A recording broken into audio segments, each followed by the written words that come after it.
Why buy a book again when you can just rent them? Today we're talking about ebook subscription services. Are they worth it?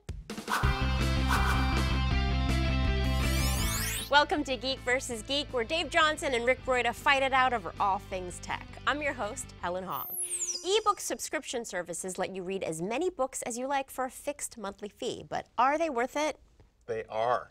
For some. I need to qualify it with that. So for those who are not familiar with them, ebook subscription services are kind of like Netflix for ebooks. So you pay a flat monthly rate and you get unlimited access to whatever library of books that a particular service offers. So if you're an avid reader and you plow through a book a week or something like that, the math really makes sense because these are mostly $10, $9, $8 a month for the service, and you just couldn't buy the books for that same amount of money. So for some readers, these are definitely a cool deal.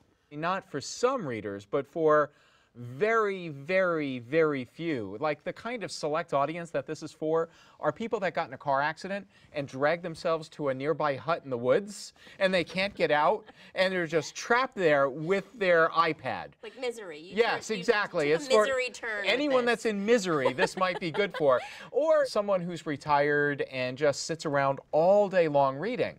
Because honestly, Helen, how many books do you read in a month? Not very many. Like maybe a quarter of a book in a month? I'm a very slow reader, so actually that's probably about accurate. It takes me at least a month to get through a book, and it's not that I read at the third grade level, which I do, or it's just I have very little time to read, so I read at bedtime for a little bit. I don't think that's unusual. I think a lot of people are like that. So if I were spending money on a subscription service, it would be a massive waste of money for me because I wouldn't even get through one book in a month, much less chew through 5 books to make it worth my while. We should mention what these services are. Yeah. So there's 3 kind of big ones right now: Entitle, Oyster, and Scribed. 2 of them are kind of this all-you-can-eat model, whereas one of them, I think it's Entitle, your $8 or $9 a month gets you 2 ebooks to keep. So it's basically working out to $5 per book per month. If these are books that you were going to buy on Amazon anyway and they each cost $8, $9, $10, $11, the math makes sense. Yeah. The problem is that books are a fundamentally different kind of thing. You know, a subscription service like music or movies,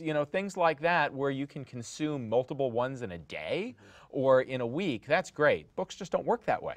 Well, if you subscribe, do you have to be subscribed for a minimum amount of time? Like, do you have to be subscribed for a year or 6 months or something? No, it's you pay by the month. Can you just subscribe for a month? You could just subscribe for a month. So maybe if you're like a summertime reader, like if you're one of those people that goes on a vacation and you can plow through 5 books, that might be good for that 1 month. That's a great point.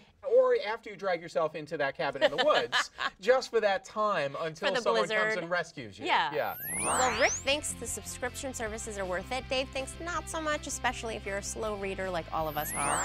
Let us know what you think on Facebook, Twitter, or email, and we will see you next time on Geek vs. Geek.